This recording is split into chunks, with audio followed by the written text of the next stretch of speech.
Hey, have you been following the Lance Armstrong story?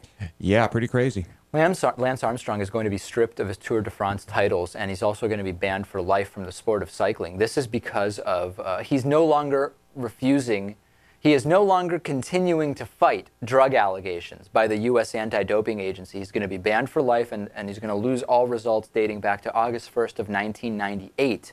Basically, he was initially accused of doping and initially denied it. At one point, Natan, wasn't his argument that he had testicular cancer, that some of the medications related to that may have shown up as if he was taking performance-enhancing drugs?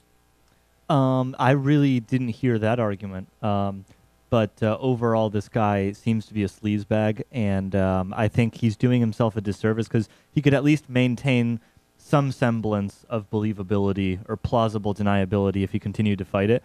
But now, I mean, since these were stripped away, everyone's going to just assume he was guilty. Yeah, and it is interesting because the bottom line is, it just seems like he just didn't earn, though he was doping. So he broke the rules, he doesn't get those titles. But then the counter argument I've heard from other people is, listen, anybody who wins the Tour de France, realistically, is probably doping. And what are we really getting down to here is in terms of the entertainment value, kind of the baseball argument that's made. Listen, okay, Barry Bonds was on whatever when he hit that home run record, so there's an asterisk next to it, but it's more fun when people hit more homers. What if everybody is on this stuff? Fine, you're leveling the playing field.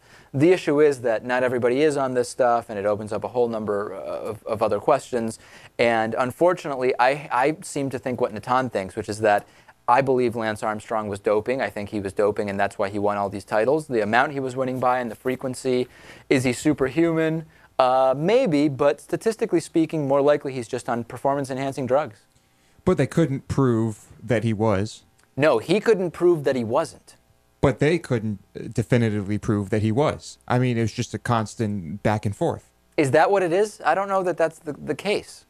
In what I was reading, I mean, okay, certainly you don't have blood samples back from 1998, but they had a number of different people on the record saying he was doping, and he was not able to prove that he wasn't. I mean, it does get into, are you innocent until proven guilty or guilty until proven innocent? It does open that up a little bit. So now what happens to the person who was in second place? Are they now the winner? I don't know about that. I wonder what happens there. Maybe, I'm not sure. I mean, I wonder what that feels like for a person, like losing, but then being told you're the winner because Remember of in '98 when you finished 25 minutes behind Lance Armstrong? Yeah, you won. Yeah, we know that it's 14 years later. I think that's actually really good because if you think that you're going to finish, between 10 and 30, you might think, hey, 15 years down the road, maybe I'm going to get the gold for this. Yeah. If you're going to finish second this year, just wait a few years. Guy in first might just get stripped. second place isn't all that bad.